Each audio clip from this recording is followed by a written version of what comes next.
Prabowo bongkar, raja kecil, di birokrasi.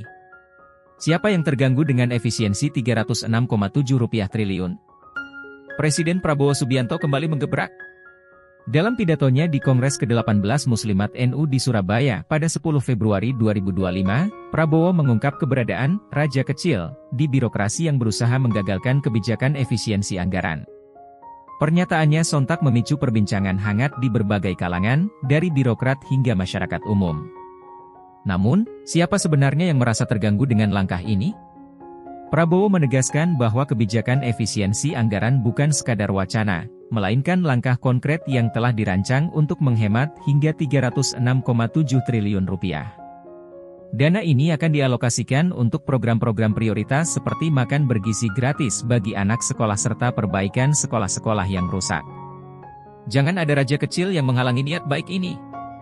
Ini untuk kepentingan rakyat, bukan untuk kepentingan segelintir orang, tegas Prabowo dalam pidatonya yang disambut riuh tepuk tangan hadirin. Namun, tidak semua pihak setuju. Beberapa pejabat disebut-sebut merasa keberatan karena kebijakan ini berdampak pada berbagai pos anggaran yang selama ini dianggap sensitif.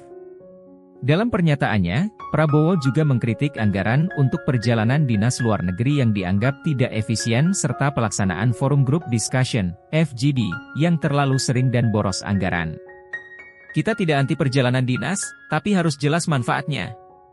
Jangan hanya jalan-jalan, pulang bawa oleh-oleh tapi rakyat tidak mendapatkan hasilnya, ujar Prabowo.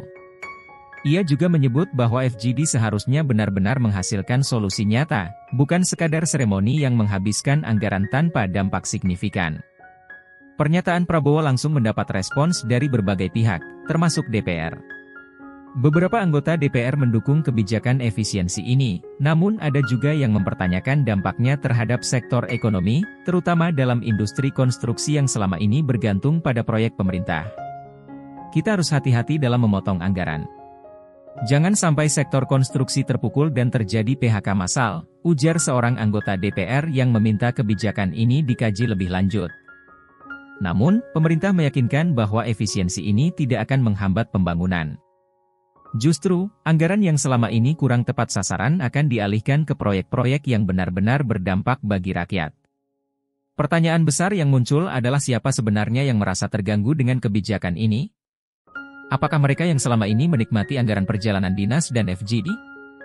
Atau justru oknum-oknum di birokrasi yang terbiasa dengan sistem yang kurang transparan? Prabowo tampaknya ingin memberikan sinyal bahwa era pemborosan anggaran telah berakhir.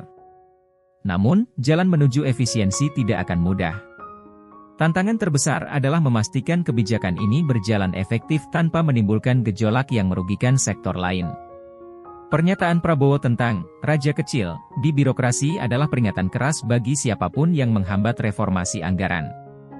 Dengan penghematan Rp306,7 triliun, program prioritas seperti makan bergizi gratis dan perbaikan sekolah rusak diharapkan bisa berjalan lancar. Namun, kebijakan ini tentu harus dikawal agar tidak ada celah bagi penyalahgunaan wewenang yang baru.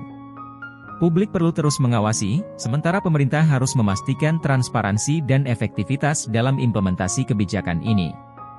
Apakah langkah Prabowo ini akan benar-benar membawa perubahan? Ataukah ada pihak yang akan terus berupaya menghambatnya? Kita tunggu babak selanjutnya.